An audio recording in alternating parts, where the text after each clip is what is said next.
things. The guitar, computer, and accessories.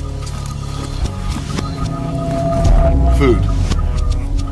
You don't want healthy food. Who wants to not be fat? What a bunch of pussies. Oh yeah, and less glamorous thing, money that you have to pay other people. I don't know if you know that or not. You have to pay people lots of money to make this shit happen. So let's do that.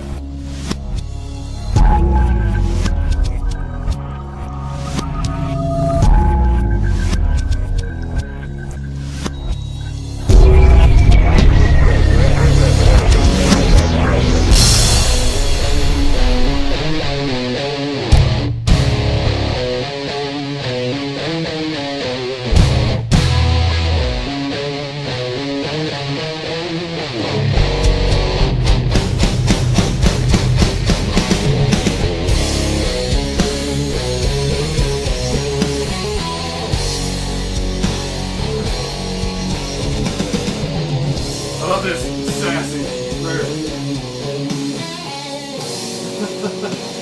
Wasn't that sassy? Yeah. Well, you know, Seth, sassy just really means sarcastic with vagina. So, Totally. good job. Good job. Yeah, that's what I meant that. I meant every word. Yes, yes. That's what I was going for. I love this bad there.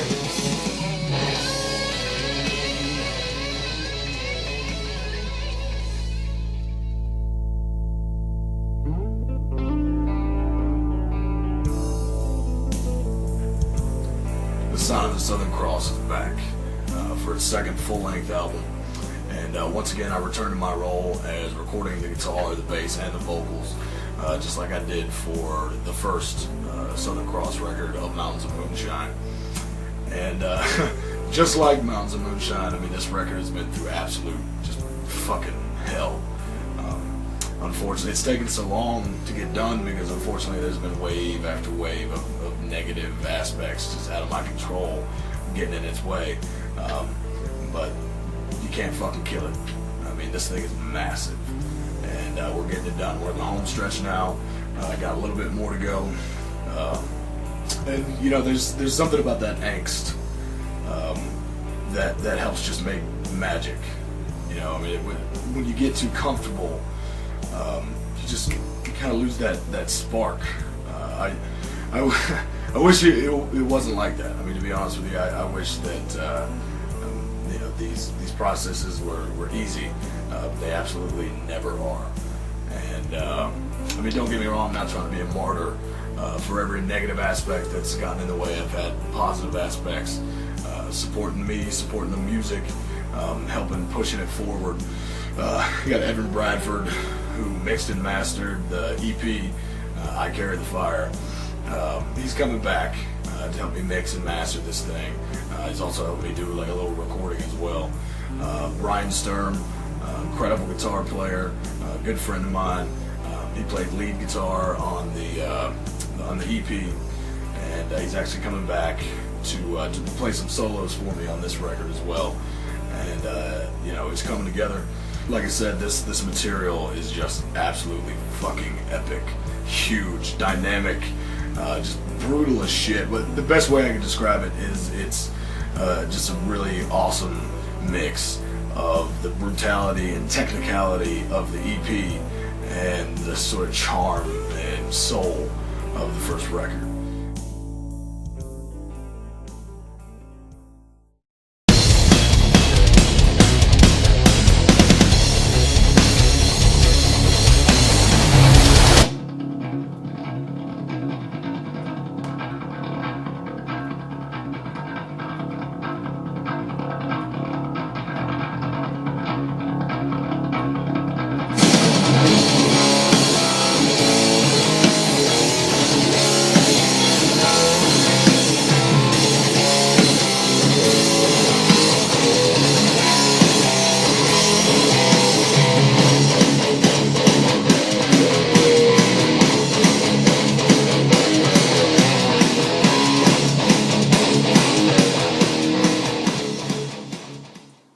Yeah, so as far as the drum stuff goes, some of the songs were better than others, and I know that you had said that on a couple of them that they were fine for tracking, but there were definite issues.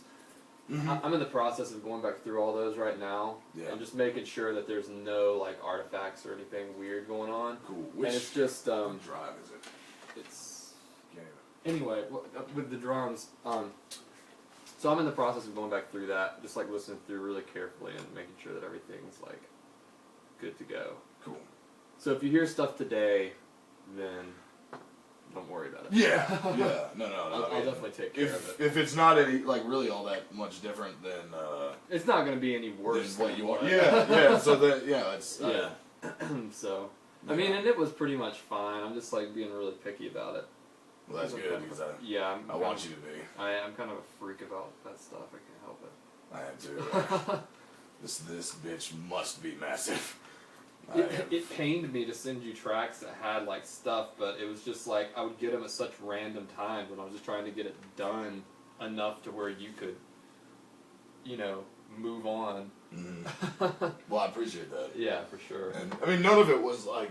I mean, yeah, it's not awful. Like compared to the shit I've used before, like Yeah. when I first did my first album, when I did Mountains of Moonshine, the shit that I got were the raw.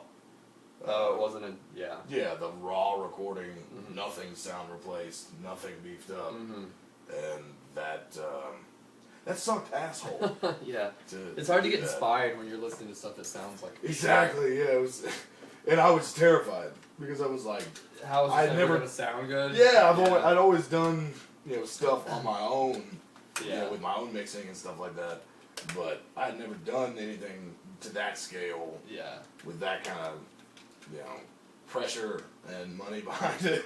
Yeah. And also at the time, I think I told you this, I was living in a fucking storage unit. So Yeah. there Didn't wasn't help. too many celebrations happening in my mind. Yeah. It was like, fuck. But it turned out alright. That turned out really good. I'm stoked about this one, man. It's It- gonna be heavy. I want to put a big ass like bass drop 808 right here.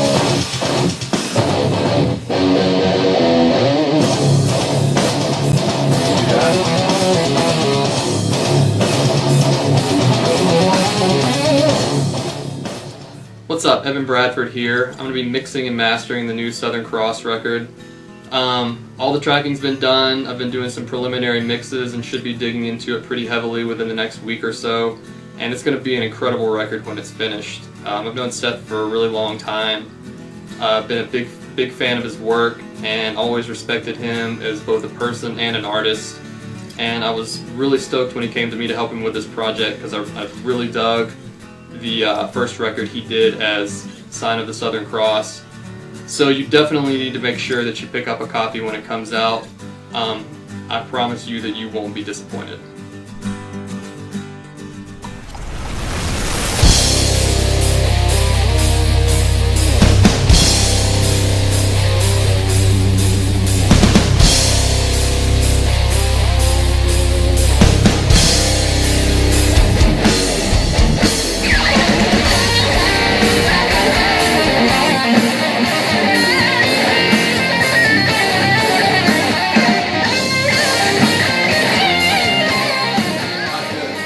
If you're good with it, that's a take. Cool. Let's take something. That's a take. Well, I'm gonna listen to it one more time just because I kind of have a boner. And I don't I want. knew, like, it was so funny, like, me coming up with a solo, because I knew it just called for, like, definitely some soul, like you were saying, and Oh, some yeah. blues, and, like, I'd hit different licks, and it's funny, because I'd find licks that I liked, and I'd be like, okay, like, that's got to go in there somewhere, and it was just sort of a, ongoing thing. A lot of fun to work with Seth.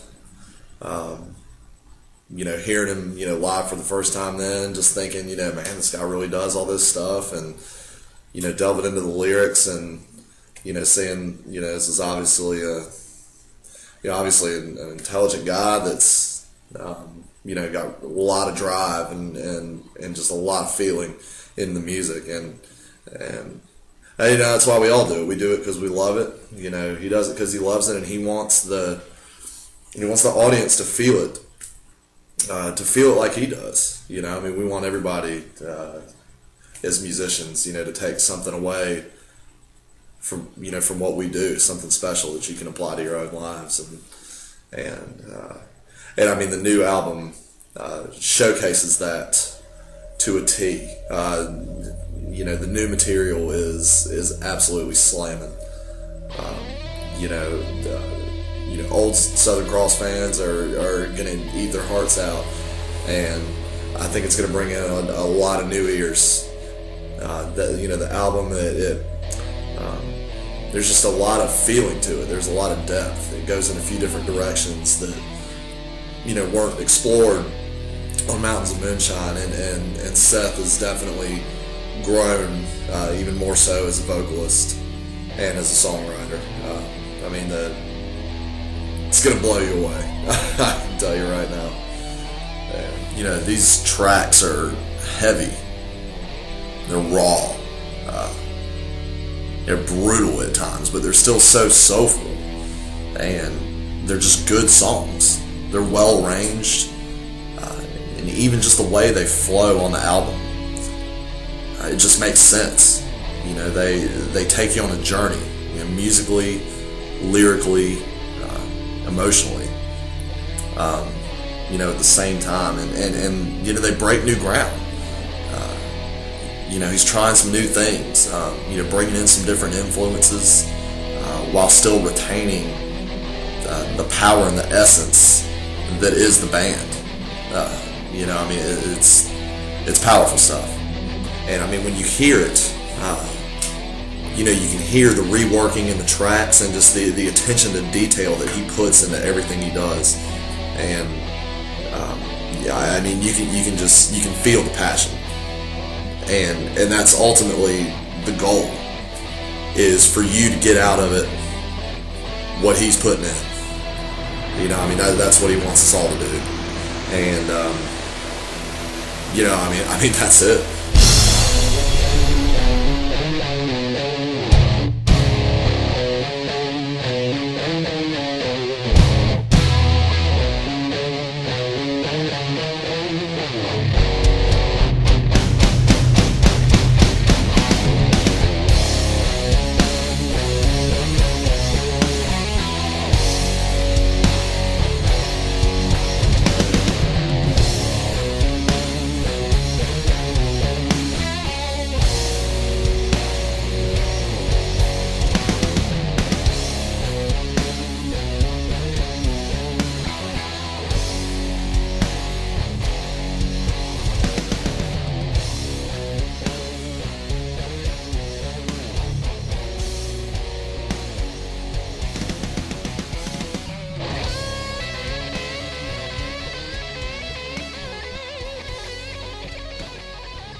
Alright, I'm gonna get real with you right now. Okay, what you need to do is protect your fucking neck, okay? 'Cause